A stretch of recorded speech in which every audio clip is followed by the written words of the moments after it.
Hi అండి. ఇక్కడ మామా ఎర్త్ నుంచి కొన్ని మేకప్ ప్రొడక్ట్స్ తీసుకున్నా అండి. డిస్క్లైమర్, ఇది ప్రమోషన్ వీడియో అయితే కాదు. ప్రమోషన్స్ చేసే టైంకి రాలేదు ఇంకా మన ఛానల్. రావాలని నేను కోరుకుంటున్నా మీ అందరి సపోర్ట్ తో. సో మొన్న by one get one offer ఉంటే తీసుకున్నాను. మెయిన్ గా కాజల్ కోసం అయితే సెర్చ్ చేస్తుంటే ఆఫర్ కనిపించింది. సో గ్లో సీరం ఫౌండేషన్ తీసుకున్నా అండ్ ఇంకా కాంపాక్ట్ కూడా తీసుకున్నా. ఒక్కొక్కటి 500 ఉంటే by one get one offer లో రెండు కలిపి నాకు 500 కి వచ్చాయి.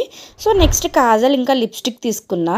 ఇవి రెండు కాంబో వచ్చాయి. 250 ఏమో పడ్డాయి రెండు కలిపి. సో మంచి ఆఫర్ లో వచ్చాయి. ప్రొడక్ట్స్ కూడా బాగున్నాయి. యూజ్ చేశాక కంప్లీట్ రివ్యూ ఒక వీడియో చేస్తాను. సో నేను మేకప్ అసలు వేయను. ఏదైనా ఫంక్షన్ పార్టీస్ ఉన్నప్పుడు బేసిక్ గా పనికొస్తాయని చెప్పేసి కొన్నాను. జస్ట్ ఫౌండేషన్ కాంపాక్ట్ అప్లై చేసి లైట్ గా లిప్స్టిక్ వేసి కాజల్ పెడితే మంచి లుక్ వస్తుంది కదా. నేను under eye dark circles remedy cream ఏమన్నా ఉందేమో అని సెర్చ్ చేస్తున్నా. మీకు ఏమైనా తెలిస్తే కనుక కామెంట్ చేయండి. తప్పకుండా ట్రై చేస్తాను. అలాగే నా వీడియో నచ్చితే ప్లీజ్ లైక్ చేసి సబ్స్క్రైబ్ చేసుకోండి.